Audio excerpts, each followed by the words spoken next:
horas, 4 minutos, vamos dar início ao nosso programa, então bora para cima que já tem informação. Nós vamos começar falando sobre a chuva, né? Mesmo ela tendo acontecido anteontem, à tarde e à noite, ontem foi dia de muito trabalho, foi dia de contabilizar os prejuízos, foi dia de analisar e fazer um balanço, prestar, inclusive, uma solidariedade às vítimas, prestar esclarecimentos à população, enfim, a gente começa então o nosso programa falando, né, dos prejuízos causados pela chuva. Agora, vamos começar pelo que aconteceu em menos de 24 horas, né? A prefeitura correu, trabalhou muito, trabalho que começou na própria madrugada. Deixa eu falar com o Carlos Vilela, porque ontem eu lembro, Carlinhos, você estava falando exatamente desse trecho, e aí não tinha asfalto, trânsito complicado, trânsito impedido, e a gente viu que agora, pelo menos, a massa asfáltica já está aí, tudo liberado, né, Carlos? Exatamente.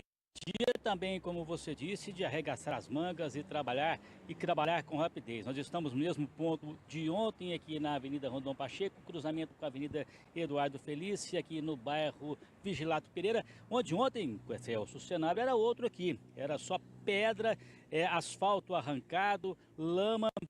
E assim que terminou o temporal na terça-feira, finalzinho da tarde, começo da noite, a prefeitura já tinha colocado o maquinário em campo, deu início aos trabalhos para a recuperação dos trechos mais danificados em vários pontos da cidade, mas principalmente na Avenida Rondon Pacheco, que sem dúvida alguma foi a avenida mais prejudicada, foi a mais atingida, até pelo volume de água que ela capta durante um temporal de mais de 100 milímetros em apenas 2 horas. Na verdade, Kelso, o que nas 24 horas depois do temporal foi uma força-tarefa aí envolvendo vários órgãos da Prefeitura de Uberlândia e outros órgãos também de segurança envolvidos na defesa civil, na defesa do cidadão que transita em tempos como outros, né? Então foram feitos reparos em vias, em calçamentos, bocas de lobo que foram arrancadas aí com o volume da água, recolhimento de entulho, de lixo, de galhos de árvore, tudo isso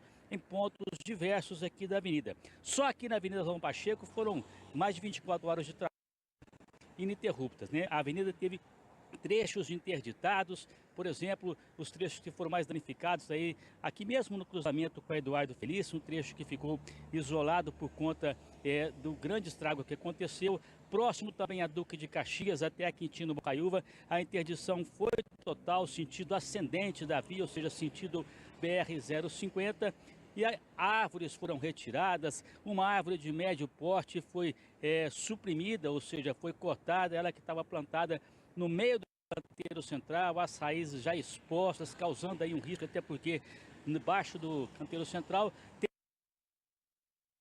ou seja, um trabalho intenso, né? Ainda foram ontem, né, retirados e ainda permanecem algumas máquinas para o chamado serviço de rescaldo, ou seja, pintura, alguma coisinha, algum buraco aqui e ali que ficou ainda para ser feito, que não era tão prioridade. E ontem ainda, quando esses trabalhos estavam quase sendo concluídos, Kelso, a prefeitura ela se manifestou sobre o temporal, né, esse volume imenso de água que caiu sobre Uberlândia e sobre as ações que foram feitas e as que ainda precisam ser implementadas. Nós estivemos nessa coletiva de imprensa, da qual participaram vários órgãos da prefeitura e também climatologistas, e é que você vai conferir agora na reportagem do Érico Gabriel. No dia seguinte ao temporal que inundou a Avenida Rondon Pacheco, destruiu parte do asfalto da via e arrastou carros, a Prefeitura de Uberlândia se manifestou. A gente viu ali na Rondon Pacheco, diferente de outras épocas, que às vezes também há um certo, vamos dizer, exagero em comparações. Mas logo após a chuva passou, o volume de água da Rondon já praticamente sumiu. Nós tínhamos 2 pontos críticos na Rondon Pacheco, todo mundo viu, foi ali perto da Coronel Antônio Alves e outro ali perto da Nicomedes. O que fez, né? Arrancou a capa asfáltica que tinha lá.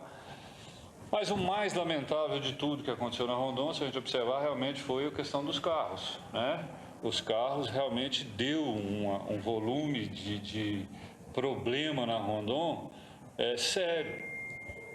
Graças a Deus a gente pode entender que por parte de, se não tivéssemos tido aquele volume de veículos que teve aqueles acidentes, nós não teríamos nenhuma coisa agravante na Rondon, a não ser essa questão da capa asfáltica nesses 2 pontos. Uma reclamação de pessoas que passavam pela avenida durante o temporal foi que o dispositivo que alerta os motoristas não funcionou. De acordo com o secretário, isso não é uma surpresa. Na verdade, já é a segunda vez que isso acontece. Nós temos alguns alertas. E um volume de chuva daquela forma, nós temos todo o sistema nosso de comunicação está passando sobre a grama, canalizado sobre o canteiro central. Fizemos uma reunião com a CTBC, porque a CTBC é que fornece a comunicação com a nossa central. Semana passada, sobre isso aqui na prefeitura. Estão tentando ver se consegue achar uma forma de que a falha na comunicação não ocorra na chuva. Para isso, nós estamos fazendo o quê? Trocando, chama-se par metálico, que é o cabo de comunicação, para fibra ótica. Então, isso vai ser resolvido também. Quando acontecer de chover, não ter esse tipo de falha. Em outubro, o prefeito Odelmo Leão reuniu instituições para uma coletiva a fim de se antecipar a possíveis desastres. Temporais como o de terça-feira já eram previstos por especialistas. A tendência é que ocorra mais pancada de chuvas de formas rápidas, em pontos isolados, e chuvas essas que, quando ocorrem na cidade, pode sim estar causando problemas, enchentes, alagamentos em alguns setores da cidade. Entre as ações preventivas que compõem a cartilha divulgada estão o alerta luminoso da Avenida Rondon Pacheco, que não foi efetivo, as mensagens de alerta em que toda a comunidade pode se cadastrar e receber, e a limpeza das vias mapeadas como pontos críticos. Isso depende em partes da população e prefeitura. Uma das primeiras coisas quando dá um alerta de tempo, não precisa nem ligar o amarelo e nem o vermelho, é a atenção das pessoas que saem para a rua para ver a questão de entulho ou lixo na rua. Agora, a gente não dá conta, né? Nós estamos falando de, segundo o censo, 700, quase 800 mil habitantes. Nós não damos conta da cidade inteira. Por isso que eu apelo sempre às pessoas a ajudar nós. Nós não temos uma estrutura que sai rua por rua olhando se tem lixo depositado na rua ou não. Em fevereiro de 2022, a prefeitura até anunciou um pacote de obras para minimizar os impactos da chuva aqui na Avenida Rondon Pacheco. Apenas uma delas saiu do papel, que é a represa do Parque de Exposições Camaru. Essa obra vai impactar do trecho da Avenida Francisco Galassi até o rio Uberabinha. Nesse anúncio foi falado de uma obra na represa do Parque do Sabiá, para ela receber a água de alguns bairros da Zona Leste, que essa obra impacta no trecho da avenida entre Anselmo Alves dos Santos e a Nicomedes Alves dos Santos, parte que foi destruída pela chuva de terça-feira. Mas essa obra está apenas no papel. Já concluímos o projeto, um orçamento, deve ser licitado ainda esse mês, colocado na licitação esse mês ainda. Tanto essa aqui, quanto a lá da rua Saldanha Marinho. Essa administração do Odelmo, do mandato, já investiu quase 50 milhões de reais em água pluvial. Isso é um valor considerável, né? E mais as duas obras vai dar em 11 milhões de reais, então vai para quase 60 milhões de reais de investimento em água pluvial. Os reparos nos locais destruídos começaram no dia da tragédia e seguem até serem concluídos. A prefeitura ainda deu suporte a 20 famílias que tiveram a casa inundada. Isso aconteceu no bairro São José. Por aproximadamente 20 imóveis alagados, apenas uma família desalojada. A secretária, nós estivemos pessoalmente lá na região lá. Demos todos os suportes aos familiares e às pessoas, famílias atingidas. E a família que foi desalojada, a gente encaminhou ela para um local apropriado, que era um casal com um filho pequeno. A prefeitura ainda pede a compreensão da comunidade para ficar em alerta na Avenida Rondon Pacheco, no período de chuvas. O Uberlândia tem que agradecer que nós estamos, por enquanto, de certa forma, recebendo chuvas que não está trazendo consequências graves. Vai ter mais chuva? Vai. Então, por isso que eu apelo. Vamos apelar agora e pedir a ajuda da imprensa para a população nos ajudar também. E é claro que a imprensa tem esse papel de sempre ajudar o poder público, de sempre informar você, por isso é importante essa transparência. Ontem, quando saímos aqui do nosso jornal, do Bora Minas, em todos os grupos que participam, e que mandaram imagens fortíssimas desta chuva, todo mundo me perguntando por que que isso sempre acontece. Tem gente que nem mora aqui e que assistiu o nosso programa começou a perguntar no WhatsApp, né? Rondon Pacheco de novo, essa novela. Ontem mesmo nós mostramos uma imagem que a minha amiga Rubiana mandou pra gente, de 1986, nesse mesmo local, né, os mesmos estragos. Agora, recordando algumas reportagens que a gente fez na mesma época, 2006, 2007, 2013, né? Tinha inclusive uma situação em que carros, e foram inúmeros carros, foram todos arrastados e eles ficaram empilhados uns nos outros. E, inclusive tem também uma situação de um caminhão que caiu, que fez um buraco enorme, né?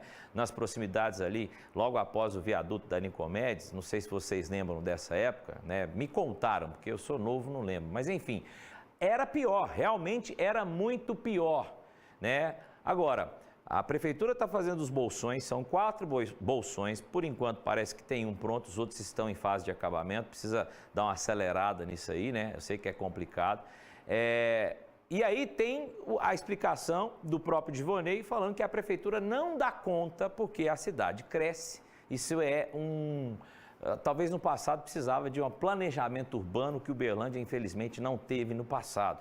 E aí a gente tem uma Rondon Pacheco construída dentro de um córrego, como ontem eu falei, esse córrego, né, no passado era pior, porque agora ele foi canalizado, ele corre dentro de uma galeria e talvez hoje é menor o prejuízo que a gente tem, mas ainda tem. Ah, quando vai acabar? Não sei, porque aí tem o poder público que faz a parte dele e precisa fazer mais, construir esses bolsões, fazer tudo isso que eles falaram na coletiva de imprensa. Agora, não adianta de nada o poder público fazer tudo isso se você que está em casa, se nossos amigos, parentes não fizerem também a nossa parte. O povo joga lixo nas bocas de lobo, joga lixo na rua, né? Joga, inclusive, tem até sofá que eu já vi, cama, e aí não adianta. Não adianta. Então, assim, é complicado isso. As pessoas precisam também ter consciência. E, além de tudo, tem a questão da impermeabilidade do solo. Hoje em dia, todo mundo quer construir uma varanda, quer construir um puxadinho, quer construir uma área de lazer e vai lá e cimenta tudo. Nos terrenos, não tem mais área verde e nem terra para que a água escoa. Então, a água sai desses bairros, e são vários bairros, né, nas adjacências aí da Rondon Pacheco, e cai aonde? Cai na Rondon Pacheco. Então, é uma série de fatores aí complicados aí que precisam ser pensados e resolvidos. Não só o poder público, mas também quem cobra, quem reclama, que é a própria população. Vamos chamar o Carlinhos. O Carlos Vilela está aí para a gente falar da previsão do tempo. Coloca aqui para mim o Carlos Vilela. O Carlos Vilela, a gente tem que perguntar, né? Ontem até a gente perguntou. Eu não sei o que aconteceu com você ontem, porque a primeira vez que eu te perguntei se ia chover, tinha previsão de chuva e não choveu em Uberlândia, Carlos Vilela. Você errou ontem, meu amigo. São os caprichos da estação que está chegando ao fim. A primavera tem dessas nuances, viu, Kelson? Quem vê um céu do jeito que a gente está vendo aqui, até pensa que lá para o final da tarde vai ser assim. Mas hoje, especificamente, essa predominância do astro-rei vai ser em Uberlândia, em toda a região. Hoje mais quente do que ontem aqui. O tempo não tem nenhuma nuvem.